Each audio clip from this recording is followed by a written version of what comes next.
Wait! Because we can get enough of it, isa na namang Boracay video ang sa inyo. Pero kung sa past videos natin, we've shared the countless things you can do in the island. Sa video na to naman, let's focus on things that you shouldn't do.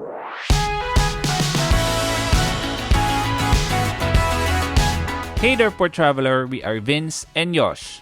Kung bago ka dito sa channel, we publish useful and practical travel tips para mas maging hassle-free ang trip mo. Kaya naman before we begin, please support us by subscribing to this channel and hitting the bell icon para lagi kang updated kapag may bago tayong videos. Kung sa Facebook ka naman nanonood, konting kembot na lang ay ma-achieve na rin natin ng 1 million followers doon. So paki-like and follow na rin ang page natin. So ito na nga, maliit man na isla ang Boracay, punong-puno to ng mga ganap. Nagpaplano ka pa lang, ang dami mo nang kailangang isipin. Lalo na kung first time mo or matagal-tagal na rin since huling nakapunta. So in this video, iisa-isahin natin ang mga mistakes na dapat mong i-avoid kapag magbo-Boracay ka.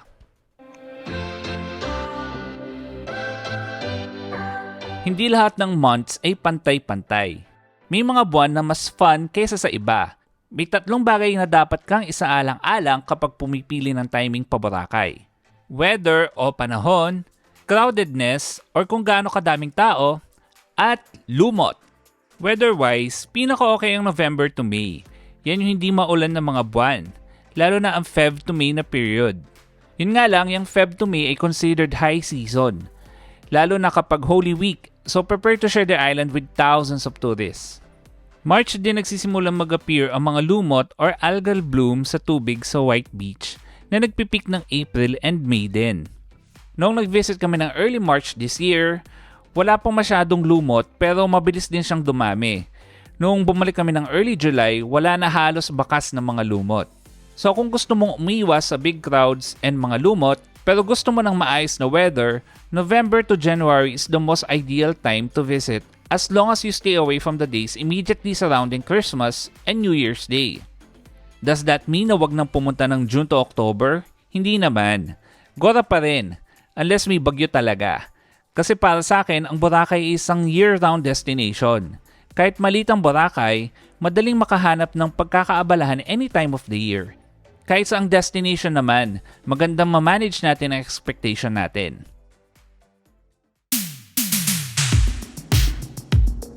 Alam naman natin to, pagdating sa mga hotels, mas makakamura kung mas maaga kang mag-book. Hindi ka naman mauubusan ng mga hotel sa Boracay. Ang dami. May pangyayamanin, may pang nakaluwag-luwag, and may pang budget traveler talaga. May pang couples, pang barkada, and pang family. Mayroon kaming listahan ng mga accredited accommodations. Pili na lang kayo dyan.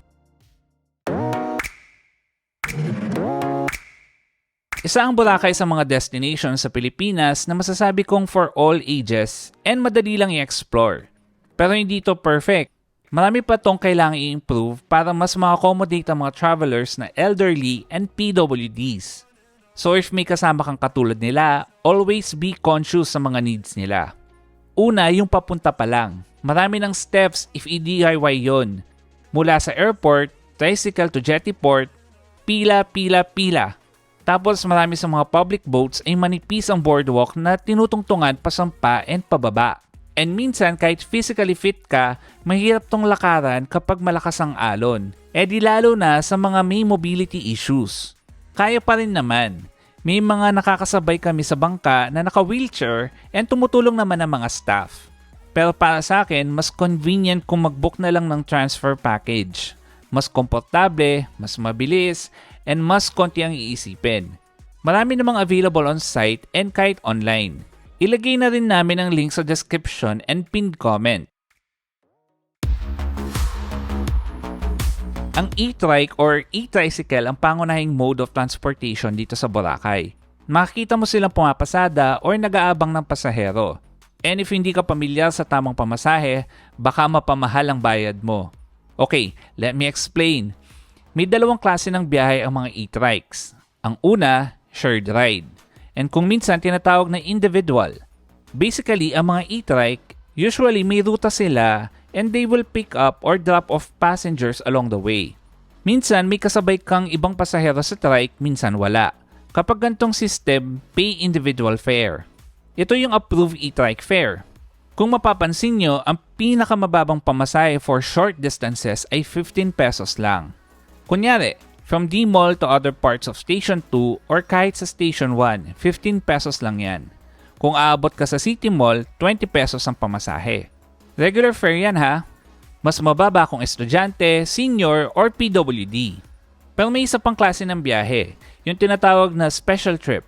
Sa ganitong arrangement naman, nag-charter ka ng private ride. Hindi magsasakay ng iba ang driver. Pero syempre, mas mahal na ang bayad. Ito naman ang approved fares for special or chartered rides. Yes, nasa 100 pesos to 400 pesos yan. Depende sa layo. Pretty straightforward naman. But here's the thing. Minsan, mas mapapataas ang bayad mo kung hindi mo alam ang tamang rate. May ilang drivers na akong na-encounter na kulang ang sukli sa akin. Or minsan, i-assume nila na special ng trip mo. So kung nagtitipid ka, you need to tell the driver explicitly na hindi special ang ride so they could pick up other passengers along the way. Pero mga bes, may mga pagkakataon na mas tamang mag-special ka na lang ha. Kung makakahassle ka ng iba like kung basa ka or sobrang dami mong bags, mag-charter ka na lang ng solo na e-trike. Kapag naglalakad ka along White Beach, magsasawa ka sa mga alok ng kung ano-anong activities. Massage services, braids, island hopping, crystal kayak, paddleboarding, pero minsan may mga encounter kang medyo mahirap palagpasin. Free buffet lunch or dinner.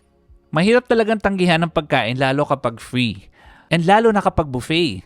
Pero like most things na libre, may catch. It's a marketing strategy to get you to be more receptive to their offer. Usually club membership. Madalas may briefing or orientation or tour ng property before or after the meal. Hindi ka naman daw nila pipilitin, pero know that they are going to be persuasive. It's not a mistake per se. You can hear them out if you like. But if you don't have the luxury of time and gusto mong spend ang precious time mo sa activities and sa beach mismo, wag na mga mi.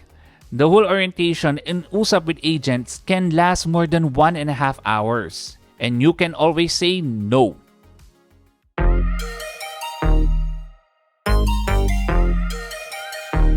Dahil nasa beach tayo, kasama si Mother Nature. Lagi nating i-prioritize ang safety. Along the beach, may makikita kayong mga beach warning flags. This should tell you kung gaano ka safe lumangoy sa area. Kung green ang flag, ibig sabihin kalmado ang tubig and safe to swim. Kung plain red or red na may white line, ibig sabihin huwag mag-swimming kasi delikado ang alon. Kung yellow, be cautious. And kung purple, may dangerous marine life sa area. Alam kong obvious pero sabihin ko na rin, kung hindi ka marunong lumangoy, huwag pumunta sa malalim. And kung mag-snorkel, magsuot ng life vest.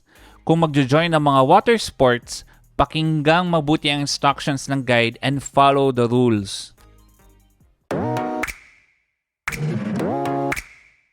Maraming mga ipinagbabawal sa White Beach, lalo na since nung nag-reopen ito noong 2018. Bawal manigarilyo and uminom ng alak sa beach. Bawal ang pets. Bawal magkalat. Bawal din ang loud music. Banned na rin ang fire dancing and sand castles. Pati pag-pitch ng umbrella and beach beds, prohibited din. And may kaukulang parusa ang mga yan kapag nalabag ha. Isa pang maigpit na ipinagbabawal sa Boracay ay ang pag-uuwi ng sand. Nakaka-tempt nga siguro kasi ibang klase naman talaga ang ganda ng buhangin ng Boracay. Bukod kasi sa pinong-pino, puting-puti rin talaga. Pero mga bes, bawal yan. And kapag nahuli ka, sa island man, sa mainland, or sa airport, maaari kang ma-fine ng 2,500 pesos or makulong ng 1 to 3 months or both. So empty that vial kasi mas magandang i-enjoy na lang ang sparkling sand ng Boracay sa Boracay mismo.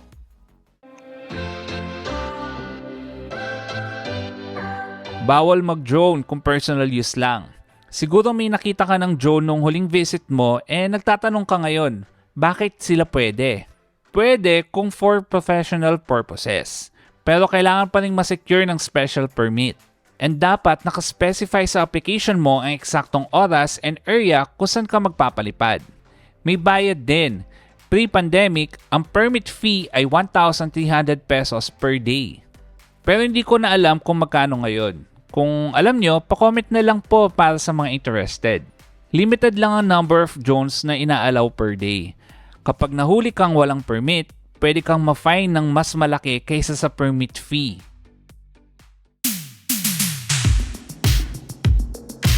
Mahirap naman kasi talagang iwanan ng Boracay. Lahat ng Boracay trip ko, kahit gaano katagal, feeling ko laging bitin. Diyos ko, sino ba naman ang gugusto yung umuwi agad? Pero you need to plan yung pagbalik mo sa airport ha. Straightforward lang naman ang pabalik. Basically, just trace your steps back. Pero may mga kailangan kang tandaan. Una, may terminal fee ulit sa Cagban Port or Tambisaan Port kapag pauwi. 150 pesos yan per person. On top of the 50 pesos na pamasahe sa bangka. May discounts pa rin pag student, seniors, or PWDs. And ikalawa, mas madalang ang bangka kapag gabi. Kung ang flight mo ay late night or early morning, kailangan mong maglaan ng plenty of allowance sa oras. Nitong huling Boracay trip namin noong July, ito ang schedule ng bangka kapag gabi. As you can see, per hour na lang siya pag 10 p.m. to 12 midnight. Tapos 2 a.m. na and 4:30 a.m. na ang sunod. Pero kung may enough na bilang ng pasahero para mapuno ang isang bangka, aalis naman yon kahit hindi pa schedule. Again, as of July pa to ha, hindi ko na alam kung nagbago na. Pero the point is, you need to keep this in mind kung gabi or madaling araw ang flight mo pa uwi. Marami pa kaming useful tips about Boracay and other destinations here and abroad. Kung ayaw mong mamiss ang mga yan, make sure na subscribe ka na. So kung hindi pa, tap mo lang ang subscribe button sa baba and yung bell beside it para you are notified kapag up na yung next video. And kung sa FB ka naman nanonood, nasa road to 1 million followers na tayo, so please like and follow our page na rin. Kung meron kayong tanong, i-comment nyo lang below. You can also follow or message us on Instagram, TikTok, and X. Just look for @thepoortraveler, single L. Kung nasa Spotify ka rin, may podcast din kami called The Poor Traveler Podcast. Follow nyo rin yun.